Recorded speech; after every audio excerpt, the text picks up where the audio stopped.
Terima kasih teman hati masih di sini di Kalam Hati. Insya Allah sampai ke hati.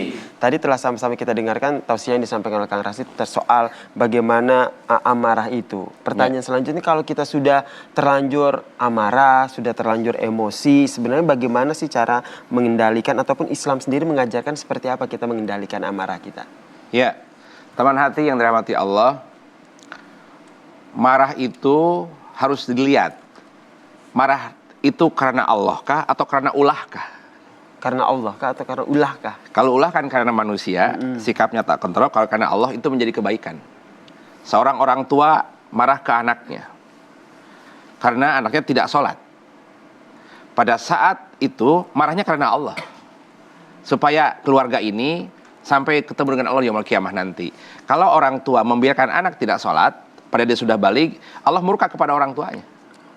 Nah, marah di situ adalah karena Allah. Jadi tidak apa-apa ya, Kang? Tidak apa-apa.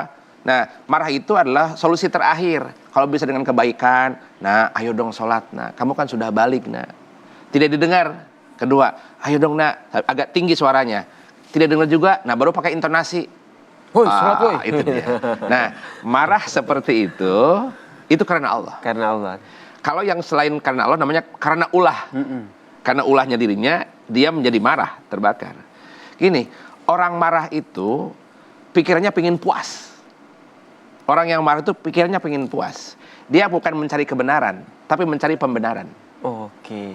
Orang marah itu, kalau toh dia menggunakan dalil, ada dalil A, dalil B, fakta A, fakta B, itu dia untuk membenarkan perbuatan dirinya. Bukan mencari kebenaran, tapi mencari pembenaran untuk dirinya. Itu marah juga.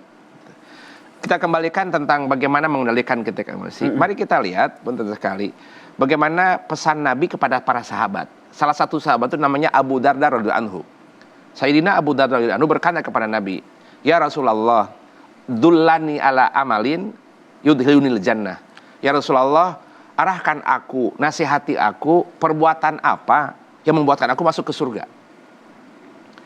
Rasul menjawab cuma satu kali ungkapan, la tagdob, la tagdob.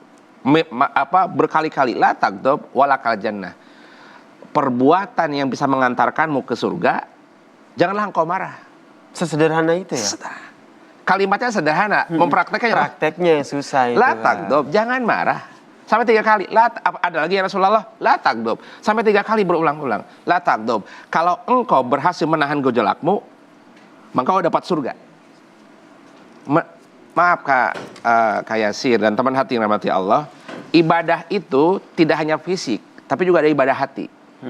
Mari kita, ada ibadah itu, ibadah yang keluar, ada ibadah ke dalam.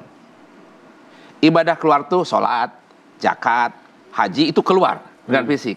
Ibadah keluar itu seperti harta, sedekah, zakat, infak. Kalau ibadah ke dalam, namanya imsak, menahan puasa, itu ke dalam. Kemudian menahan marah, itu ke dalam. Nah, menahan marah itu tak ibadah, Pak. Dia mau marah, tapi dia kendalikan, itu pahala. Bahkan punten sekali, menahan marah, Kak Yasir, itu pasrah ke surga. Bisa menyanyi yang tahajud. Oh begitu? Iya. Wah, berarti harus jadi ibadah itu Kak Yasir, ada ibadah lahir, ada ibadah batin. Kalau ibadah lahir tadi, yang keluar, sholat, zakat, haji, kemudian infak, zakat, itu ibadah keluar. Ada ibadah yang ke dalam, yaitu ibadah menahan. Menahan untuk tidak buka puasa, menahan untuk tidak memandang pandangan yang diharamkan Allah, menahan untuk tidak marah, menahan untuk tidak marah, itu ibadah. Makanya Nabi mengatakan, la tagdob walakal jannah. Apakah dia tidak tertarik dengan pahala yang sedahsyat ini? Sekarang kalau sholat, itu terukur pahalanya, 27 derajat. Kalau berjamaah. Kalau sendirian 1 pahalanya. Kalau sholat di Masjidil Haram 100.000 pahalanya per rakaat. Kalau di Masjid Nabawi 10.000. Kalau di Masjidil Aqsa 1.000, ya.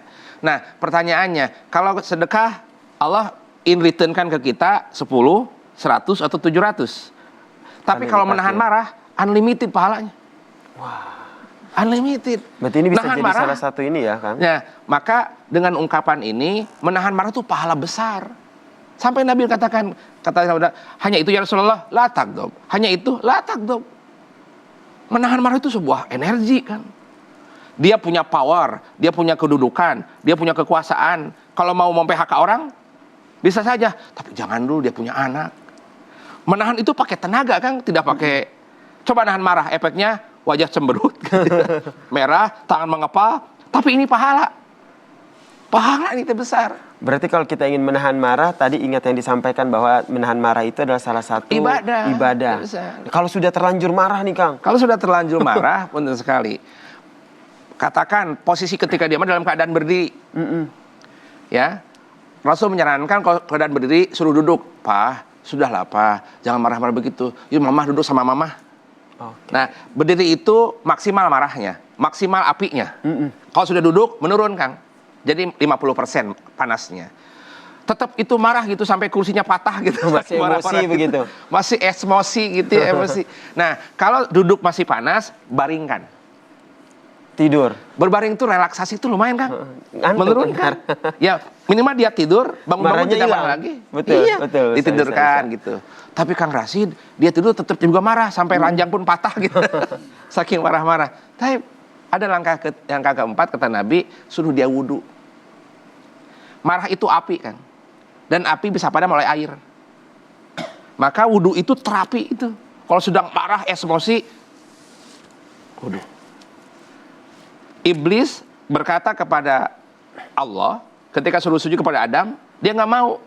Emosi, dia sombong, dia takabur. Ya Allah bertanya, Mama na'aka an la tasjuda. Kenapa? Siapa yang melarangmu sampai kamu tidak mau sujud kepada Adam? Dijawab oleh iblis, khalaqtani min nar wa khalaqtahu min tin. Aku diciptakan dari api ya Allah, sedangkan Adam diciptakan dari tanah. Tanah mahina, coba tanah dibakar jadi gentong. Betul? Tanah dibakar jadi guci. Api lebih hebat, tapi maaf, api hebat tapi membakar dirinya. Marah itu bisa membakar dirinya. Sampai lupa, dia tangan S2, S3, S1, ahli zikir. Kalau marah, nggak nampak pinternya tuh. Orang marah itu tidak nyaman dilihat, pikirannya dangkal. Maka pada saat itu perbanyak istighfar. Astagfirullahaladzim. Astagfirullahaladzim. Masya Allah, perbanyak istighfar, terus mengingat apa yang tadi disampaikan bahwa ternyata menahan marah itu juga bisa menjadi sebuah ladang amal ibadah juga buat kita.